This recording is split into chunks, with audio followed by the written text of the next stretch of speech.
Dulu, Kabupaten Grobogan itu termasuk daerah yang dijadikan basis PKI di Jawa Tengah.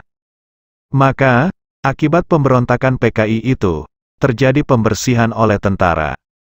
Yang kasihan, orang-orang yang ikut-ikutan dan tidak tahu apa-apa, mereka ada yang jadi korban. Termasuk keluarga Mbah Joyo, bekas suami Mbah Suimah. Keluarga besar Mbah Joyo banyak yang ditangkap tentara karena Mbah Joyo dikenal sebagai gembong PKI di desa itu. Sri Sumaryana istri Mbah Joyo termasuk yang ditangkap. Beruntung Mbah Joyo bisa meloloskan diri saat ditangkap. Lah bagai belut yang selalu dapat lolos dari sergapan. Ada yang bilang dia punya ilmu kesaktian yang disebut ajian welut putih. Tidak tahu benar apa tidak. Intinya Mbah Joyo tidak berhasil ditangkap. Saat itu suasana sangat genting. Banyak kiai dan aparat pemerintah yang dibunuh PKI. Akibatnya, orang-orang dendam pada PKI, saling bunuh-membunuh terjadi di mana-mana. Banyak kiai yang namanya telah didaftar oleh PKI untuk dibunuh. Namun PKI itu kalah cepat oleh Banser Ansor dan tentara. Sehingga kiai-kiai yang telah didaftar itu selamat. Dalam kondisi genting seperti itu, Mbah Suimah teringat anaknya. Berhari-hari tidak bisa tidur karena memikirkan anaknya. Bagaimana nasib anaknya? Sebab ia tahu ayah anaknya itu terlibat PKI. Mbah Suimah terus menangisi anaknya dalam salatnya. Seperti itulah seorang ibu, Mbah Suimah yang saat itu boleh disebut masih pengantin baru, minta kepada suaminya yaitu Sujak agar diantar mencari anaknya di Kradenan. Mbah Suimah terus memaksa. Akhirnya Mbah Sujak minta tolong kepada kenalannya seorang polisi untuk membantu mengawalnya ke Kradenan.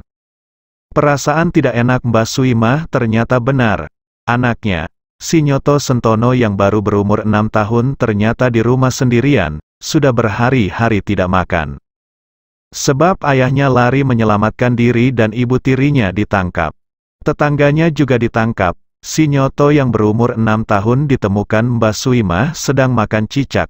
Mbah Suimah sampai nangis terseduh-seduh melihat nasib anaknya itu. Anak itu lalu dibawa ke desa ini, diasuh oleh Mbali Suimah. Atas saran Mbah Kiai Romli sesepuh desa ini ketika itu, nama Nyoto Sentono sebaiknya diubah sebab itu nama PKI. Khawatir nanti urusannya jadi panjang di belakang. Akhirnya namanya diganti Mat Darsyun, sampai tua. Itulah Pak Demo. Setelah itu Mbah Suimah hidup tenteram bersama Mbah Sujak dan si kecil Mat Darsyun. Tak lama setelah itu Mbah Suimah hamil dan lahirlah seorang anak perempuan yang diberi nama Istiqomah. Itulah aku, ibumu. 2 tahun setelah itu, Mbah Suimah melahirkan anak lagi. Laki-laki diberi nama Komari, tapi meninggal ketika umurnya setahun baru. Lah, kenapa Pak Demo kalau sama ibu kok dingin? Begini ceritanya. Kira-kira 5 tahun setelah itu Mbah Joyo tahu-tahu datang ke rumah. Ia sudah jadi orang sukses di Singapura. Ternyata Mbah Joyo berhasil lari ke Singapura. Lalu bekerja di sana. Dan sukses. Namanya juga sudah ganti. Bukan Joyo lagi. Ibu lupa nama barunya itu siapa. Mbah Joyo juga sudah jadi warga negara Singapura. Saat itu, kondisi orang-orang di desa ini sedang susah. Lah, Mbah Joyo itu datang meminta supaya Mbah Suimah balik lagi ke dia. Akan ia ajak hidup enak di Singapura. Mbah Joyo terang-terangan minta kepada Mbah Sujak, saat itu agar mau menceraikan Mbah Suimah dan memberikan kepadanya. Sebagai imbalan ia akan memberikan uang yang cukup banyak. Sebagai seorang laki-laki, Mbah Sujak sangat terhina dan merasa kehormatannya diinjak-injak. Mbah Sujak menjawab permintaan Mbah Joyo. Kalau mau aku bisa laporkan kamu ke Koramil agar ditangkap dan dipenjara hingga membusuk di dalam penjara. Aku juga bisa mengerahkan penduduk sini untuk meringkus dan menghabisi kamu. Tapi aku tidak akan memakai cara tidak jantan dan tidak beradab kayak PKI. Begini saja. Aku tantang kau duel di hujan jati selatan desa. Kalau aku mati, jandaku itu silakan kau ambil. Kalau dia mau. Terjadilah duel, kayak carok di Madura. Singkat cerita, akhirnya Mbah Joyo mati tertusuk golok Mbah Sujak. Sementara Mbah Sujak luka parah, Roja raje oleh sabetan golok Mbah Joyo, Mbah Sujak sempat dibawa ke rumah sakit, tapi 2 minggu setelah itu beliau wafat. Mbah Suimah lalu menjanda sampai tua. Lah, Pak Demu, Simat Darsyun, saat itu sudah ndolor 23, sudah mengerti apa yang terjadi. Pak Demu merasa bahwa bapaknya itu dibunuh oleh Mbah Sujak, bapak tirinya, ayah kandung ibu. Itulah kenapa sejak itu Pak Demu dingin dan seperti dendam pada ibu, juga pada dirimu.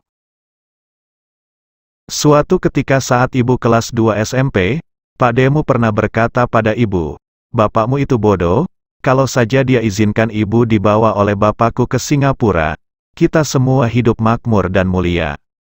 Tidak sengsara kayak gini, ibu diam saja tidak menjawab saat itu. Meskipun ibu bisa menjawab dengan jawaban yang akan membuatnya diam 1000 bahasa.